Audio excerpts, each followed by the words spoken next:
ამით აღვასრულეთ საღვთო ლიტურგია კიდევ ერთხელ მადლობა შენი სუფალს იმ უხვი წყალობისა და სიყვარულისათვის რომელსაც ყოველთვის გვანიჭებს მე აი თუ დავაკვირდებით ყოველთვის ასე ვამთავრებ ხოლმე ლიტურგიას ყოველთვის მადლობა შენი სუფალს იმ წყალობისათვის რომელსაც გვანიჭებს მაგრამ აქ ბუნებრივად იბადება ხოლმე კითხვა რამდენი ადამიანი იღებს ამ წყალობას უფალი იძლევა წყალობას ყოველთვის იძლევა უფალი ასეთი ბუნებისაა მას სხვანაირად არ შეუძლია იგი ყოველთვის დღენია და წყალობას აძლევს ადამიანებს მაგრამ რამდენად იღებენ ადამიანები ამ წყალობას აი ეს უკვე ცალკე საკითხავია ამიტომ არის სწორედ რომ ნაწილი ჩვენგან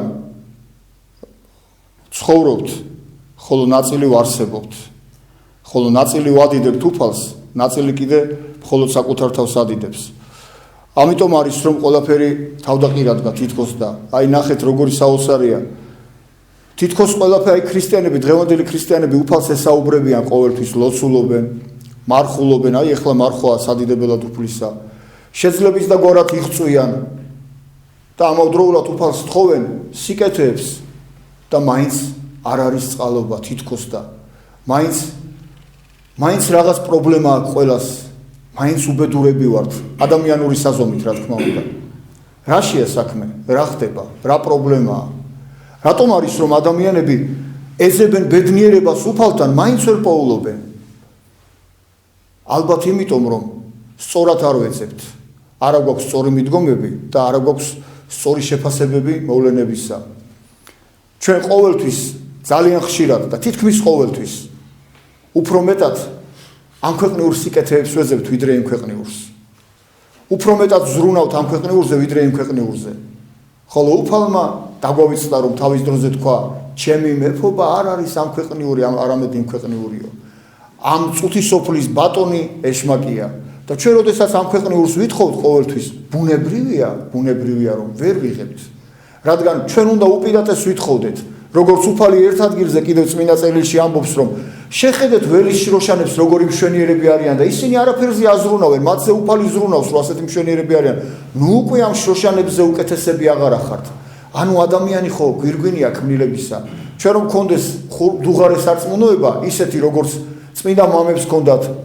ღირსთა და ღმერთშემოსილთა ჰქონდათ მაშინ აი ამ დუღარე სარწმუნოების ყალობაზე ჩვენ მივიღებთ ყოველივე წყალობას და ჩვენზე ბედნიერი კაცი არ იქნებოდა სამყაროში მაგრამ არა გვაქვს რა ამ დუღარე სარწმუნოება რომელიც უნდა ნამდვილად ჰქონდეს ქრისტიანს სწორედ ამიტომაც არის რომ ყოველდღიურად ვიტანჯებით ყოველდღიურად ვერ ვიღებთ იმ სითბოს რომელიც სითბოს მატარებელიც უნდა იყოს ყოველი ჩვენგანი აქეთ უნდა გავცემდეთ სითბოს და ამ დროს ჩვენ თვითონ ვერ ვიღებთ სითბოს ერთგვარად ვემსგავსებით შეპყრობილებს რომლებიც წუთისოფლის სულით არიან შეპყრობილები მართლაც და რო დაუფიქრდეთ ჩვენი ცხოვრება რა არის ყოველდღიური ცხოვრება დილიდან საღამომდე რომ ადამიანი დაფიქრდეს რითი ცხოვრობს რითი არსებობს აი გათენებიდან დაღამებამდე და რომ დაუფიქრდებით ზოგჯერ დღეები გადის და არათუ დღეები ზოგჯერ კვირეები გადის რომ ადამიანს ღმერთი არც კი ახსენდება სამაგეროდ ყველაფერი ახსენდება დანარჩენი ჩასაცმელი დასახური ყველაფერი გარდა იმისა რომ იზრუნოს სულზე და სულზე უფრო მეტია საზრუნავი ვიდრე ხორცზე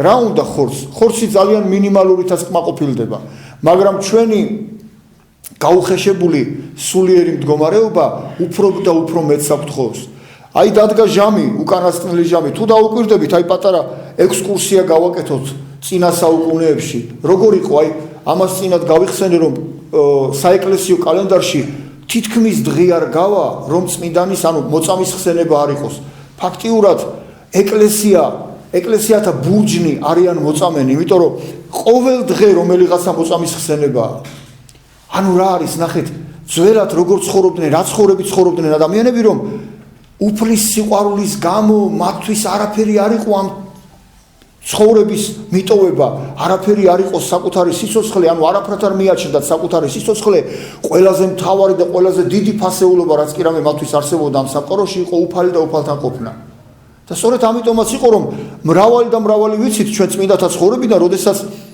მოწამეობაზე სიხარულით მიდიოდნენ აი უნდა წაიყვანათ სულ რაღაც რამდენიმე წამში რამდენიმე წუთში მათ თავს მოკვეთდნენ სიცოცხლეს გამოასალმებდნენ ისინი კი ბედნიერები იყვნენ და უხაროდათ ჩვენ არავინ არ გვდევნის არავინ არ გვავიწროებს მაგრამ მაინც ვერ პოულობთ ბედნიერებას და მაინც სულს ღაპავთ და უბედურები ვართ რა გვჭირს რა დაგვემართა, რამდენად შორს დგევართ იმ დიდებული წმინდანებისაგან, რამდენად შორს დგევართ, რომლებიც არც თუ ისე დიდი ხნის წინ, თითქოს 1, 2, 3 საუკუნის წინ მრავალი მათგანი ძალიან ახლოსაც იყო ჩვენ დროსთან, მაგრამ ნახეთ, როგორი მდუღარე სარწმუნოება ჰქონდათ.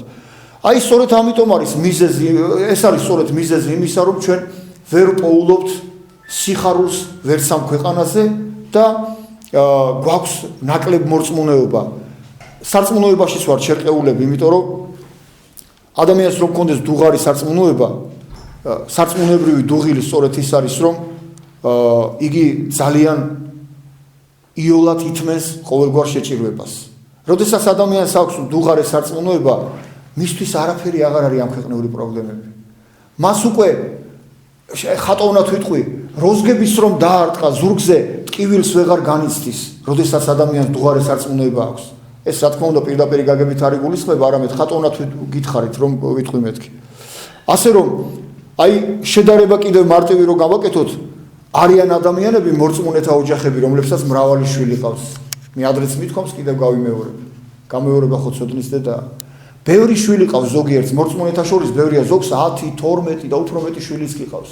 მაგრამ არიან ადამიანები, რომლებსაც 1 შვილი ყავთ, 2 შვილი ან შეიძლება უკეთეს შემთხვევაში 3.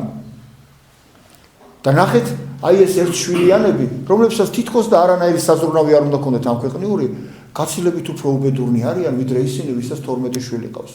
მიუხედავად იმისა, რომ ეს 12 შვილი ერთი მეორეს გამონაცვალი ტანსაცმლით იზრდებიან, ხოლო ის 1 შვილი აბსოლუტურ ფუფუნებაში ყავთ. მაგრამ ბედნიერება თურმე აქ არ არის და ამიტომ არის, რომ სწორედ ბედნიერებას ვერ პოულობენ მაინც ეს ადამიანები. რაც არ უნდა უზრუნველყოფილი იყო ადამიანი, რაც არ უნდა ფუფუნებაში ცხოვრობდე, ბედნიერება არ არის, ფუფუნება და აქედან გამომდინარე ვერ პოულობენ ბედნიერებას, მაგრამ ადამიანებმა არ იციან სად ეძებონ ბედნიერება და რადგან არ იციან, გონიათ რომ უნდა მოსახვეჭელი მოიხვეჭონ და თანამედროვე ადამიანები სწორედ ასე იქცევიან, ყოველდღიურად აგროვებენ. ერჩენი ერთ დღესაც მოინახულებს უფალი, ბრძანებას გასცემს და ანგელოზები გაიყვანენ ამ ადამიანის სულს და ყოველივე რაც მთელი ცხოვრების მანძილზე აგროვა რჩება ამ ქვეყანას და იავარქმნილი იქნება, ხოლო ადამიანს ისევე როგორც დაიბადა, ზუსტად ისევე წარადგენენ უფლის წინაშე არაფრის გარეშე და მისცემს უფალს პასუხს. და ნახეთ, როდესაც უფლის წინაშე წარდგება ქრისტიანი, რა უნდა უთხრას? რას აკეთებდი წუთი სოფელში, როდესაც იყავი? როგორ ცხოვრობდი?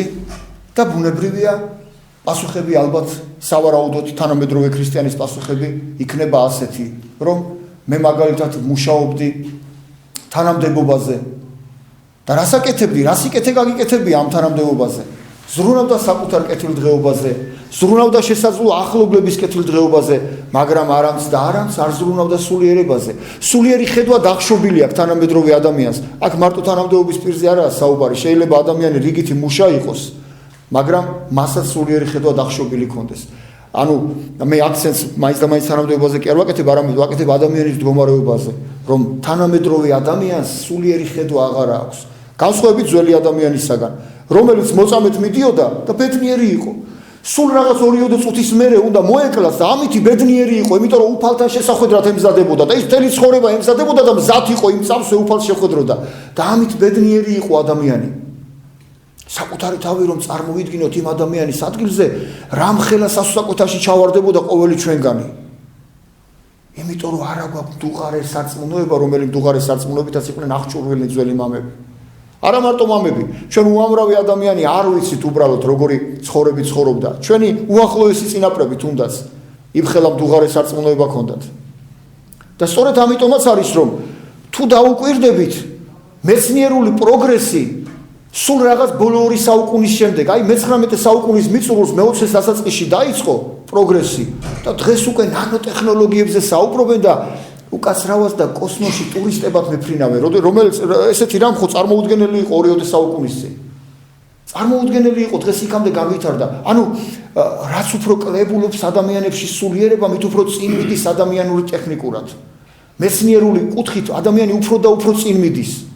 მაგრამ ამას დასასრული არ აქვს. ადამიანი უფრო და უფრო სულს კარგავს, სულიერებას კარგავს. რაში ჭირდებოდა მაგალითად ძველი დროის ადამიანს მობილური ტელეფონი? რა თუნდოდა? რაში ჭირდებოდა მობილური ტელეფონი? ყანაში ადამიანს დღეს ყანაში კი არა ბავშვი სკოლაში რომ მიდის უკვე მობილური ტელეფონში ტელეფონი ჯიბეში უდევს რატომ იმიტომ რომ ყოველ წუთში დედიკომ დაურეკოს ძველად ეს არ ჭირდებოდათ ეხლა რა თქმა უნდა ამითი ჩვენ არ გამოვდივართ პროგრესის წინააღმდეგ და ჩვენ იმას არ ვამბობთ რომ განვითარება ცუდია განვითარება კარგია მაგრამ თუ განვითარება პარალელურად არ მიდის სულიერ განვითარებასთან ერთად მხოლოდ მატერიალური განვითარება ჩიხში შეიყვანს კაცობრიობას და აგერ უკვე ჩიხშიც ავარ შესულები სულიერების გარეშე მატერიალური განვითარება არაფრის მომცემი არ არის გარდა დაღუპვისა იმიტომ რომ თუ მეცნიერება ანუ კონკრეტული მეცნიერება არ მაგრამ ზოგადად მეცნიერება თუ ამბობს რომ ღმერთი არ არსებობს მაშინ საით მიდის მეცნიერება სადამდე შეიძლება შევიდეს განვითარება სადამდე შეიძლება წავიდეს ადამიანის პროგრესი აი გავფრინდით კოსმოსში მე შეიძლება სხვა გალაქტიკებში მე კიდევ იქეთ და მე რა შედეგად რა მიიღო ადამიანმა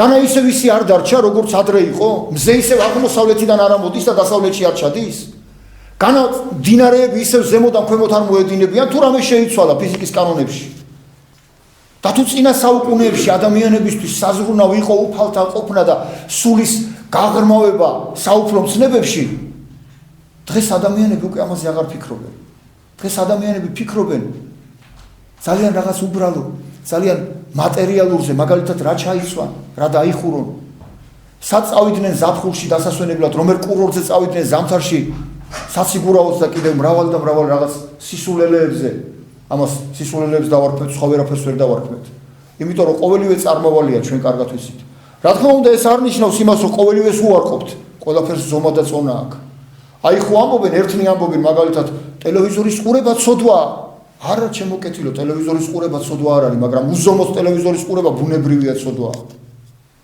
ღვინის დალევა არ არის ცოდვა მაგრამ უზომოდ ღვინის დალევა ბუნებრივია რომ ცოდვაა ისევე როგორც ლაპარაკიც არ არის ცოდვა მაგრამ როდესაც ადამიანები პირს მოაღებენ და ვეღარ აჩერებენ თავიანთ ბაგეებს აი ეს უკვე ცოდვაა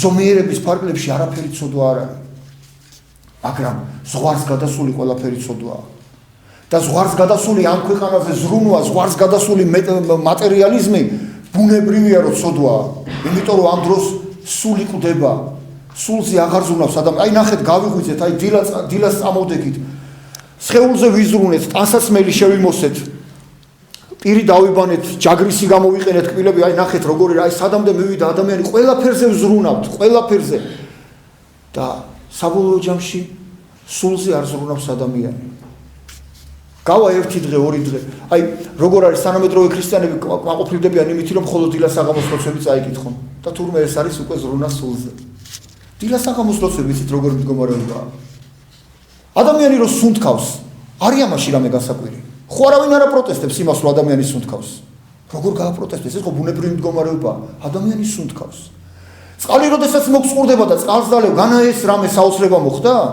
ეს ხომ ჩვეულებრივი ამბავი ადამიანს წყალი მოწყურდა და დალია და დილით რომ გაიღვიძა ადამიანმა და ლოცვა თქვა დილის ლოცვა ნუ თუ ეს დიდი ღვაწლია ეს ხომ ჩვეულებრივი ამბავი აბა რა უნდა გააკეთოს ქრისტიანმა თუ არა თუ ქრისტიანმა ზოგადად ადამიანმა თუ არა ის რომ ღმერთი ცისა და ქვეყნის შემოქმედი ადიდოს დილით და საღამოს დილისი რომ უნდა ილოცოს ნუ თუ ეს გასაპროტესტებენ ნუ თუ ამითი შეიძლება ადამიანმა იტრაბახოს თუ ამ ამოსავლიდან და თუ ამ წერტილიდან ავთვლით ყველაფერს გამოდის რომ თანამედროვე ქრისტიანები საერთოდ არ ლოცულობენ იმიტომ რომ დილას საღამოს ლოცვა კანონებში არ ითვლება დილას საღამოს ლოცვა ეს ჩვეულებრივი ამბავია ბუნებრივია აბა რომ გამოხვალ ქუჩაში და ტანსაცმელი უნდა ჩაიცვა ეს ხო ბუნებრივია შიშველი არავინ არ გამოდის ქუჩაში ისევეა ბუნებრივი რომ გაიღვიძებ და უნდა ილოცო და რომ დაიძინებ დილისინ უნდა ილოცო აბა მაშ როგორ მაგრამ ზოგიერთებს გონიათ რომ დიდი ღვაწლი იტვირთეს საკუთარ თავზე და აი დილას საღამოს ლოცვა წარმოთქვეს და ნახე რა მაგარი ქრისტიანები არიან სინამდვილეში ეს ადამიანები საერთოდ არ ლოცულობენ დილას საღამოს ლოცვებსაც ზღაპრებივით ამბობენ ესე ლექსივით უცბად ჩამოარაკრაკებენ და გონებაში არაფერს არ გაივლებენ ხოლმე მერე გასაკვირი არ არის რომ ასეთი ადამიანი მთელი დღე სიხარულს ვერაფერში ვერ პოულობს რადგან სიხარულის წყარო უფალია ასეთი ადამიანი უფალთან არ არის და თუ უფალთან არ ახარ მაშ საიდანღა დაეწაფები სიხარულს წყარო ხო უფალია სიხარულისა და საიდან დაეწაფები სიხარულს თუ იქ არ ხარ სადაც სიხარულია ამიტომ არის რომ ძველი ქრისტიანები მოწამეთ რომ მიდიოდნენ ბედნიერები იყვნენ უხაროდათ რომ უმალ ნახავდნენ უფალს თანამედროვე ქრისტიანები კიდე კუდამოწუებულები გარბიან განსაცდელებისაგან წმინდა მამები ამბობდნენ როდესაც ავადმყოფობა მოინახულებდა რომ უფალმა მომინახულაო ანუ განსაცდელებითა და ავადმყოფობებით ისინი ნუგეშს პოულობდნენ რომ აი უფალს არ დაუვიწყნივარო და მომინახულა უფალმა იმიტომ რომ ავადმყოფობებისა და განსაცდელების კვალობაზე ადამიანი სულზე უფრო მეტ ზრუნავდა თანამედროვე ადამიანს როგორც კი განსაცდელი მოუვა არა თუ უფალმა მომინახულა უფლის განკითხვაშია მე როგორ გამიბედა რომ ასეთი განსაცდელი მომულინაო ხედავთ რამდენად შორს დგევართ ჩვენ იმ ნამდვილი ჭეშმარიტი ქრისტიანებისაგან თუმცაღა როგორებიც არ უნდა ვიყოთ ცუდები ვართ თუ კარგები ვართ ასეთები ვართ და ასეთები უყვარვართ უფალს რა თქმა უნდა ეს იმას არ ნიშნავს რომ ასეთები დავჭეთ მაგრამ ასეთებიც კი უყვარვართ უფალს და ჩვენ უნდა ვიზრუნოთ იმაზე რომ ასეთები აღარ ვიყოთ და გამოვსწორდეთ არაფერი არ არის ცოდვა არც უმარხულობა არც მარხვის შენახვა არც ტელევიზორის ყურება არც ტელევიზორის უყურებლობა ცოდვა არის ზომიერების დარღვევა ყველა შემთხვევაში არის ზომიერების დარღვევა მე უფრო მეც გეტყვით თუ ადამიანმა ლოცვაში დაარღვია ზომიერება ესეც კი შეიძლება ცოდვა შეერაცხოს არიან ასეთი ადამიანები რომლებიც ხიბლის გამო ზომაზე მეც ლოცულობენ და მერე სამაგიეროდ საკუთარ თავზე იმხელა წარმოდგენები ექნებათ რომ ბუნებრივი ამნაირი ადამიანებისათვის ლოცვაც კი ცოდვათ არის შერაცხილი თუმცაღა აი ნახე თითქოს და ერთი შეხედვით რომ შეხედო როგორ შეიძლება ლოცვა ცოდვა იყოს ასე რომ ყველაფერში ზომიერება უნდა ვიცოდეთ და თუ მაგალითად ზომიერებას არ ვიცავთ არასოდეს ხორცზე ზრუნვაზე რატომ ვართ ასეთი ზომიერი სულზე ზრუნვაზე სულზე თითქმის არასოდეს არ ზრუნავთ რა არის დღევანდელი ქრისტიანის ცხოვრება კვირას წირვას დაესწრება მერე წავა სახლში და მომდევნო კვირამდე არის ჩვეულებრივი წარმართი მომდევნო კვირას ისევ მოვა წირვას დაესწრება გავა თუ არა წირვიდან კიდევ მომდევნო კვირამდე წარმართულად ცხოვრობს მაშინ რა არის ქრისტიანობა ნუ თუ ქრისტიანობა ის არის რომ მხოლოდ ერთი დღე კვირაში მოხვიდე წირვას დაესწრო ეგ კიდევ საკითხავია რამდენად გულით ლოცულობს ადამიანი ახლა ჩვენ ამ ზიგზაგებში აღარ შევალთ მაგრამ ფაქტი ფაქტად რჩება ადამიანები კვირიდან კვირამდე მხოლოდ ერთხელ მოვლენ წირვაზე სამ თვეში 4 თვეში ერთხელ მივლენ აღსარებაზე ხანდისხან ეზიარებიან და ამით კმაყოფილდებიან თურმე ეს არის თელი ქრისტიანობა და მეტი არაფერი რა პასუხს გავსებთ უფალს როდესაც გვეტყვის უფალი აი ძველად შეიძლება რაღაცით ემართლა გაემართლებინა რაღაცით ძველად ადამიანს თავი რომ დევნა იყო მავიწროვებენ სარწმუნოებრივად შეიძლება არ გვაძლევენ გასახანს და ძველად აი თუნდაც უახლოეს წარსულში ავად სახსენებელი კომუნისტების პერიოდში შეიძლება ადამიანს კიდე რაღაც გამართლება ეპოვნა უფლის წინაშე რომ აი ამიტომ არ მივდივარ ტაძარში ამიტომ რომ მე მავიწროვებენ შეიძლება სამსახურიდან დამითხოვონ შეიძლება თუმცა ისიც არ არის გამართლება იმიტომ რომ ადამიანი როდესაც უფალზე წინ სამსახურს აყენებს მაგრამ მოდი ჩვენი ნაკლებ სულიერებას მივაწეროთ ეს ყოველივე და ადამიანმა შეიძლება ამით მაინც დღეს რითი უნდა იმართლოს ადამიანმა თავი დღეს ვინმეს ავიწროვებენ ვინმეს დევნია ვინმეს შეუზღუდეს ლოცვის დრო ან ვინმეს მღვდელი ყავს საზებარი ან ეკლესიაა საზებარი თბილისში 180-ზე მეტი მოქმედი ეკლესიაა მაშინ როდესაც ძველად იმ ავადსახსენებელ პერიოდში სულ თითზე ჩამოსათვლელი ეკლესიები იყო მაგრამ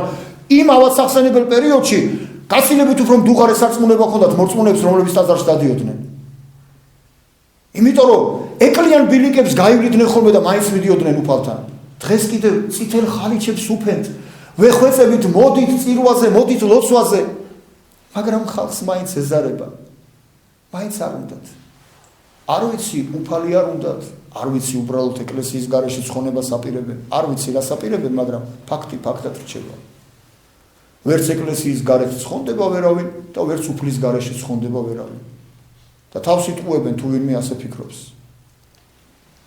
ასე რომ ჩვენ რომლებიც გამოგვირჩია უფალმა აი ყოველი ჩვენგანი რომელიც ტაძარში დავდივართ შეიძლება ვთქვათ რომ უფალმა გამოგვირჩია მაგრამ ეს არ ნიშნავს იმას რომ ჩვენ ვინმეზე უკეთესნი ვართ ისინი ვინც ჯერაც არ გამოურჩევია ეს სულაც არ ნიშნავს იმას რომ ხვალე ისინი რჩეული არ იქნებიან და ისინი უფრო უპირატესნი არ იქნებიან ღვთის წინაშე ვიდრე ჩვენ ამით ჩვენ არ უნდა მოგვეწონოს ბუნებრივია თავი რახან ჩვენ ტაძარში ვდგევართ ჩვენ არ ვართ იმათზე უკეთესები ვინც ტაძარში არ არიან თუნდაც იმათზე უკეთესებიც არ ვართ, ვინც დღეს ეკლესიას ლანძღავენ, იმიტომ რომ შეიძლება როგორც საულე გახდა პავლე, ზუსტად ასევე ნებისმიერი მათგანი, რომელიც დღეს ეკლესიას ლანძღავს, შეიძლება ხვალ ჩვენზე უფრო უპირატესი იყოს ღვთის წინაშე.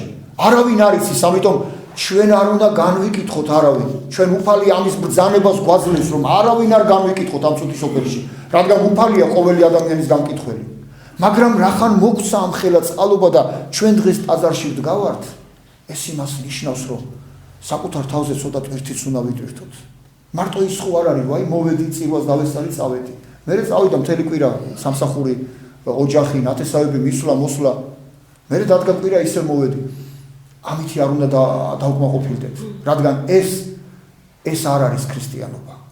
ეს არის მხოლოდ მეწესეობა. ადამიანმა წესი აღასრულა.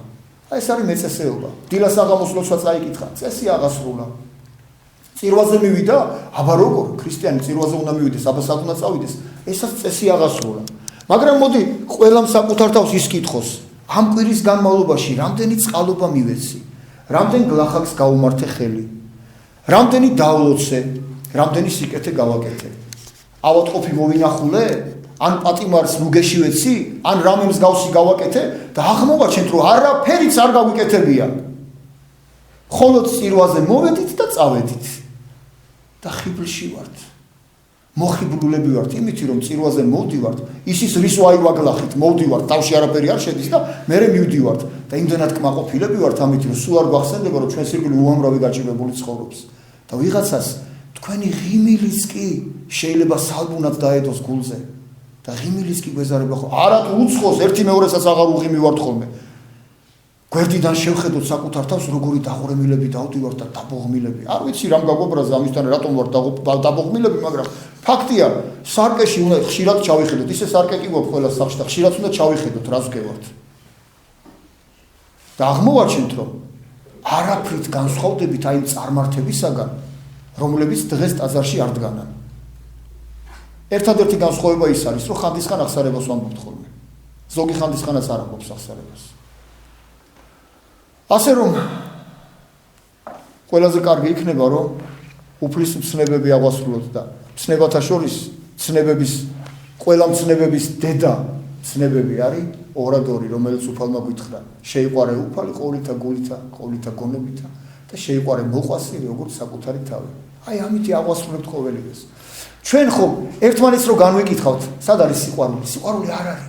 იმიტომ განვიკითხავთ, რატო ქრისტიანმა როგორ უნდა მისცეს თავს უფლება, რომ ვინმე განიკითხოს. მხოლოდ იმ შემთხვევაში მისცემს თავს უფლებას სხვისი განკითხვისა, როდესაც არ უყვარს.